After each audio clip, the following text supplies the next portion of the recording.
2018 সাল থেকে আমদানি পণ্যে শুল্কারোপ পাল্টা শুল্কারোপের মধ্য দিয়ে চলছে যুক্তরাষ্ট্র চীন বাণিজ্য যুদ্ধ। নির্বাচনী বছরেও চীনের বৈদ্যুতিক গাড়ি, সোলার প্যানেল আর সেমিকন্ডাক্টর আমদানিতে $1,800 কোটি শুল্কারোপ করেছে বাইডেন প্রশাসন। এই শুল্ক বাড়ানোর আওতায় রয়েছে 14টি পণ্য। বাণিজ্য যুদ্ধের শুরুটা ট্রাম্প প্রশাসন করলেও তা অব্যাহত রেখেছেন বাইডেন প্রশাসন। আন্তর্জাতিক অঙ্গনে আবারও আলোচনা উঠে এসেছে মার্কিন নেতৃত্বের পরিবর্তনে যুক্তরাষ্ট্র চীন বাণিজ্যিক সম্পর্কের ভাগ্য ফিরবে কিনা। কিন্তু সেই সম্ভাবনাকে গুড়িয়ে দিয়ে চীনা পণ্যে শতভাগ শুল্কারোপের প্রস্তাব দিয়েছেন সাবেক মার্কিন প্রেসিডেন্ট ডোনাল্ড ট্রাম্প। সেই সঙ্গে বলেছেন সকল আমদানি পণ্যে আরোপ করা হবে 10 থেকে 20% শুল্ক। অন্যদিকে নির্বাচনী বিতর্কে চীন যুক্তরাষ্ট্র সম্পর্ক নিয়ে কামালা হ্যারিসের ছিল না সুস্পষ্ট কোনো বক্তব্য। যদিও কামালা বলেন চীনকে স্বীকার করতে হবে যুক্তরাষ্ট্র 21 শতকের প্রতিযোগিতায় জয়ী হয়েছে।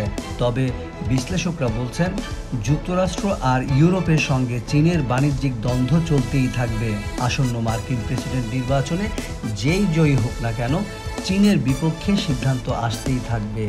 অর্থনীতিবিদ কার্লোস কাসানোভা বলেন ইউরোপ আর যুক্তরাষ্ট্রের সঙ্গে অস্থিরতা চলমান থাকবে।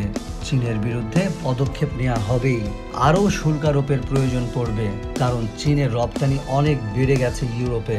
কোনো বিষয় না কে জিতল নির্বাচনে, তবে চীন এশিয়ানে বিকল্প বাজার খুঁজবে, নিজেদের অতিরিক্ত পণ্য সেখানে বিক্রি করবে। এর আগেই চীনের অতি সক্ষমতা নিয়ে সতর্ক করেছে যুক্তরাষ্ট্র।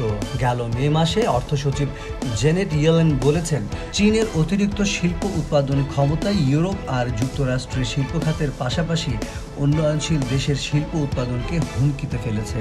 এর আগেও বেইজিংয়ের বিরুদ্ধে অতিরিক্ত পণ্য উৎপাদন করে দেশের চাহিদা মিটিয়ে বাড়তি পণ্য বিভিন্ন দেশে ডাম্পিংয়ের অভিযোগ রয়েছে। পাশাপাশি ইউরোপ আর যুক্তরাষ্ট্রের বৈদ্যুতিক গাড়ি নির্মাতা প্রতিষ্ঠানগুলোকে বিপাকে ফেলতে দেশের ইভি প্রতিষ্ঠানগুলোকে ভর্তুকি দেওয়ারও অভিযোগ আছে বেইজিংয়ের বিরুদ্ধে। বিশ্লেষকরা বলছেন নিজেদের অতিরিক্ত উৎপাদন না কমিয়ে চীন এখন বিকল্প বাজার খুঁজবে এশিয়াতে।